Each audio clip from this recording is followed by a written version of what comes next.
warahmatullahi wabarakatuh. Waalaikumsalam. Tapi pun salam olahraga.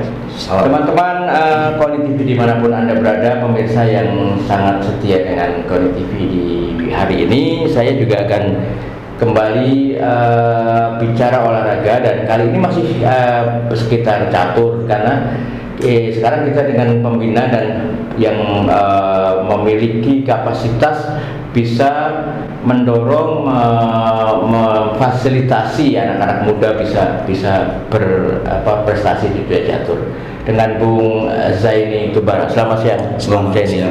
Ya, kita mencoba kalau anak-anak kita ini kan hobinya pasti masih beragam, ya, masih beragam. Tetapi kita bisa lihat bahwa anandanya bisa punya prestasi juara dan bahkan sudah sempat belajar atau bertanding di luar negeri. Saya ingin tahu sebetulnya kenapa anaknya diizinkan main catur. Nah, itu dulu.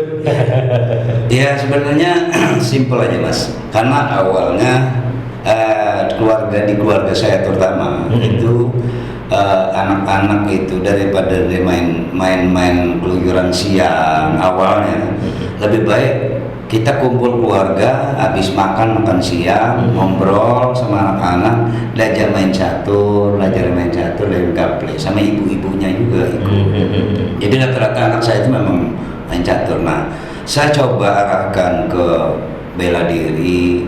Nah, dia nggak mau, dia malah lebih condong ke catur. Kata dia, saya lebih suka ke catur, kecuali kalau bapak yang, karena dia mungkin agak trauma melihat dia yang latihannya agak berat, atau kecuali kalau papa yang melatih. Saya bilang nggak mungkin aja untuk melatih itu.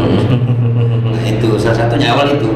Nah, pas di kelas 3 sebenarnya udah terlambat saya untuk melakukan mengadakan pelatihnya. Awalnya di kelas 3 itu saya lihat perkembangan semakin pesat. Saya cari tahu lah untuk di kapasitas di Bandar Lampung untuk pelatih awalnya. Ketemulah saya rekan kita pemain catur juga, Lampung, Christian Ginting awalnya. Nah, sejak itu ada berapa bulan karena beliau ada kesibukan di Palembang, pindahlah dia ke Palembang zaman itu. Kemudian saya bilang sama dia, siapa Chris yang bisa ngegantiin kamu porsi, karena tanggung anak ini udah mulai bisa mulai catur. Oh, ada, itu dulu pernah pemain catur juga, namanya Ali Sanusi. Nah, saya berkenalan sama Ali Sanusi. Selang berapa bulan dilatih Ali Sanusi, kata Ali Sanusi, anak ini komplit. Dan selain bakat dan kecerdasan, kemampuannya juga boleh diuji. Nah, pertama dia ikut turnamen itu kalau nggak salah di SCL Metro.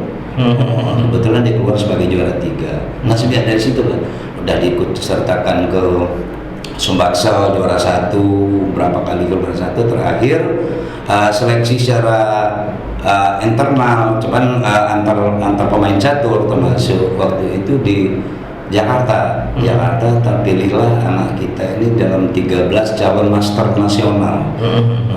Jadi dari situ dia semangat dia. Nah, salah satu yang udah jadi pecatur dunia itu, pecatur wanita itu yang ada asal Indonesia itu satu letting sama dia waktu di Jakarta. Cuman zaman itu mereka minta saya untuk menghadirkan anak ini 2 kali 3 kali seminggu di Jakarta. Mungkin ya. Nah, saya bilang solusinya bagaimana Pak? Saya bilang udah Bapak lakukan pelatihan ini tapi koordinasi. Dari teknis yang permainan yang kita pakai itu standar internasional. Itulah yang kita lakukan sampai sekarang. Terlepas dari itu, berapa tahun kemudian karena udah peningkatan udah luar biasa, dia udah dikirim ke Malaysia segala.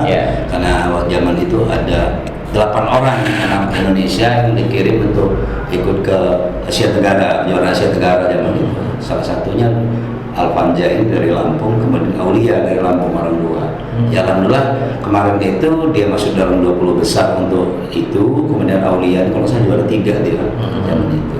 Nah, berlanjut sekarang ya di handle Henry Carey sekarang pelatihnya. Jadi memang ketika anak-anak ini semangat, kemudian dikasih pelatih, peningkatannya lebih cepat ya. Jadi mereka ini kan tadi punya pengalaman yang sudah sampai luar negeri, artinya secara kemampuan sudah tidak diragukan untuk. Cara mentalitas, cara membentuknya gimana? Kalau mental itu, kalau saya memang hampir setiap sebulan sekali saya sparingkan mereka dengan, terutama anak saya cari lawan-lawan mereka yang ada di khusus di Bandar Lampung. Ada beberapa klub catur di Bandar Lampung itu yang ketemu ada seniornya. Saya coba latih mereka dia sih, walaupun kalah tapi mentalnya akan dapat. Itu kemudian saya rajin ikut turnamen. Saya berangkatkan ikut turnamen walaupun itu hanya sekedar modal kita sendiri. Menang kalah itu urusan nanti ya, tapi ini jam terbang yang perlu ya. Kan mereka juga sering, walaupun anak muda sering dipertemukan dengan orang-orang dewasa. Nah, apa ya sebetulnya yang dibekalin coba ke anak-anak ini supaya sama gitu? Saya cuma hanya memberikan motivasi ke terutama Alvan ya. Saya bilang kita nggak perlu lihat orang itu besar tinggi. Nah, karena ini permainan catur, otak yang dipakai belum tentu kita, walaupun yang penting kita tetap fokus melangkah dengan pasti sesuai dengan apa pelajaran di prakteknya di situ. Jangan nggak usah khawatir, mau dia besar tinggi, mau nggak ada persoalan. Karena yang menentukan ada papan catur, kemenangan catur. Itu ya alhamdulillah sampai sekarang ya, seperti itu dia maksudnya. Anak-anak sendiri kan dibekali oleh kemauan ya, tidak paksaan. Artinya secara naluri dia bisa belajar sendiri. Tapi ada pengakuan yang anak-anak ini kalau kita catur, pas lagi catur ditungguin orang tua malah lebih berat bebannya ketimbang ditinggalin. Betul. Nah, seperti apa ini? Betul. Saya juga udah berapa kali coba, Mas. Maka waktu kalau event-event yang memang di luar Lampung, saya jarang akan ikut. Walaupun saya ikut juga hanya mengantar, tapi saya nggak masuk dalam arena. Karena memang kelihatan beban. Karena selesai permainan catur, menang ataupun kalah, evaluasi tetap saya lakukan, walaupun hanya sebatas kemampuan saya, dan selalu diskus pelatih. Selesai main anak-anak ini kan dikumpulin pelatih, kemudian orang tuanya. Nah, kemudian dievaluasi permainan mereka. Ya mungkin beban ini gitu kalau melihat itu groginya ya mungkin malu. Karena secara mental keseharian kan biasanya memang anak-anak seperti itu, kecuali kalau kita memang sudah sama-sama dewasa ya, nggak ada urusan itu, pokoknya mau didampingi siapa aja gitu. Nah, ke depan ini kalau untuk membentuk mental mereka ini supaya tidak lagi terbebani ada sesuatu yang karena ada kadang-kadang dia diintimidasi misalnya, ya kan, diintimidasi secara gerak-gerik sama lawan atau mungkin official yang lain. Seperti apa mengatasi ini supaya anak-anak juga tetap kuat? Kalau ya itu tadi. Kalau saya memang terapkan dia disiplin dan pertahanan permainan aja. Jadi kita nggak perlu fokus ke yang keluar kiri kanan, yang penting fokus dalam permainan. Gitu. Kalau saya seperti itu terapkan dia. Mau siapa juga persoalan menang kalah, yang penting udah maksimal kita. Ya karena sekarang yang dinilai adalah kemenangannya kan. Iya. Karena pernah terjadi, Mas, waktu Ultraman Baksal di Kabupaten Bali, kebetulan anak kita juga juara pertama. Nah, kebetulan lawan itu ya anak dedengkot orang sana, orang Sumbaksa, kalau nggak salah anak ketua KONI kalau nggak salah ya. Nah, itu lawan dia. Ada pelatihnya, ada sistem pelatih ngode dari depan. Nah, saat itu saya protes dan anaknya juga nangis. Ya namanya waktu itu anak-anaknya. Dan kalau kalah dulunya nangis, lari nggak mau ikut lagi pertandingan. Oh gitu ya. Iya, lari. Tapi saya beri keyakinan. Kalau seperti ini berarti anak ini menyesali kekalahan dia. Dia akan berpikir lebih maju. Maka saya dorong terus, Mas. Pokoknya gimana cara supaya dia tetap jadi main catur. Ya alhamdulillah sampai sekarang. Ini kan kemarin kebetulan mereka ke Jurda kemarin untuk kategori umur 18 yang putra, dia kan nomornya baru 14 tahun 1 bulan. Tapi dimasukkan dalam kategori 18 tahun putra. Oh gitu ya. Jadi dia juara 1. Kemudian kemarin dari KONI, Porkasi Lampung kemarin udah bicara bahwa mengatakan kalau misalnya November akan berangkat ke Jurnas. Ya mudah-mudahan aja dia bisa berhasil di Jurnas. Kalau ke Jurnas kan itu federasi provinsi ya yang akan mengirim ya. Jadi dikawal aja seperti itu. Karena anak-anak kita juga secara umur memang masih jauh, kalau untuk 18 ke atas masih jauh ya.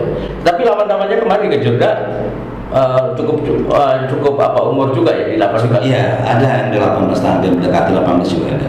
Ada ya. Nah, kemarin itu lawan yang terberat itu sebenarnya dari Tulang Bawang sama Metro ya. Itu yang pas di di ranking keempatnya, pas di babak keempat itu memang sangat pelik.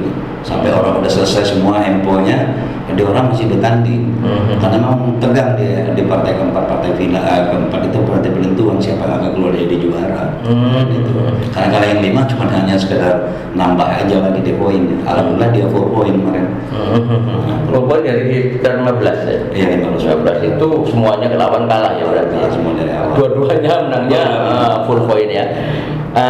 Bung Zaini, nanti kita sedikit lanjutkan lagi di sesi yang kedua. Saya masih banyak simpenan pertanyaan ya, nanti kita bahas di sesi yang kedua. Teman-teman Koni TV dimanapun Anda berada, jangan kemana-mana. Saya akan kembali lagi dengan Bung Zaini di sesi yang kedua, tetap di Koni TV Lampung.